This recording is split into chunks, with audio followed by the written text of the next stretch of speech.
Hello students, welcome back to the biology class. So in the last class we continued the 21st chapter, that is the neural control and coordination, and we discussed the structure of neuron and the types of neuron in details.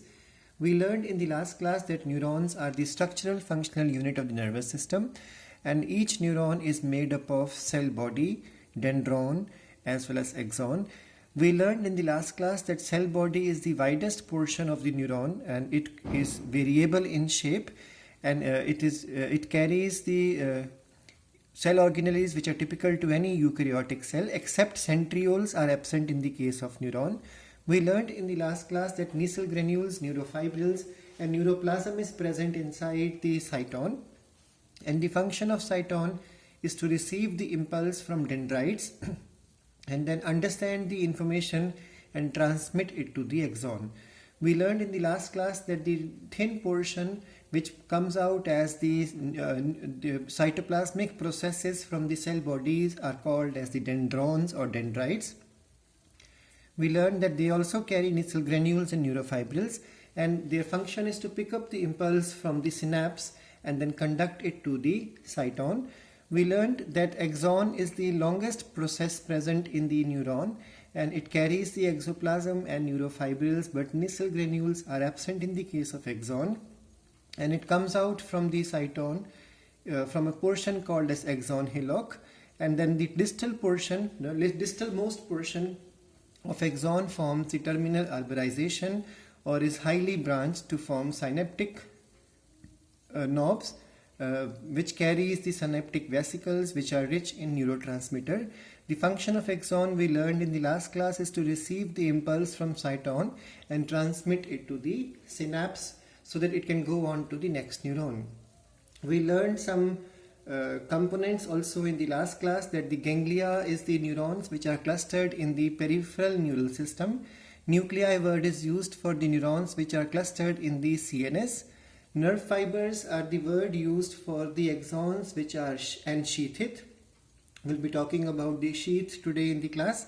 And then the nerves are the bundle of nerve fibers which are present in the peripheral neural system, and nerve tract word is used for the bundles of the nerve fibers which are present in the central neural system. We discussed about the types of neurons in the last class. We learned that on the basis of the number of processes, neurons can be apolar, which carries no process, and they are basically the result of neuroblasts. And then we learned that there are unipolar neurons which are found generally in the invertebrates and are found in the embryonic state of the vertebrates, and it carries only one process through which the message comes in and also goes out. We learned that there are bipolar neurons which carry two processes, one for receiving the input and the other for to pass it on to the next neuron, and they are present in the human body in the olfactory epithelium, retina, sensory cells of the ear. The multipolar type of neuron are the maximum present in the human body, and they carry more than two processes because there are a large number of dendrons and dendrites which pick up the information and then pass it on through the one axon. So axon is always one in number, and the multipolar neurons are present in the gray matter and are present in the ganglia of the autonomic neural system. We learned on the basis of function, neurons can be sensory neuron, motor neuron or interneuron. Sensory neurons are those which which receives the stimuli, so that's why they are also called as the receptor neurons, and then they pass it on to the central neural system or the brain, so that's why they are also called as the efferent neuron. We learned that motor neurons are those neurons which are responsible for causing an activity, because after the message reaching to the central nervous system or brain, the signal has to go now for action to take place because of the response. So this response happens because of the motor neurons, and because they are responsible for the activity, they are called as effector neurons, and because they carry the message away from the central neural system or brain, that's why they are called as the efferent neuron. So they receive the signal from CNS and they pass it on to the effector organ. Generally the organs are muscles or otherwise they are glands for secretion to take place. The third type is called as the interneurons. which are also called as relay neuron, connector neuron, or internuncial neurons.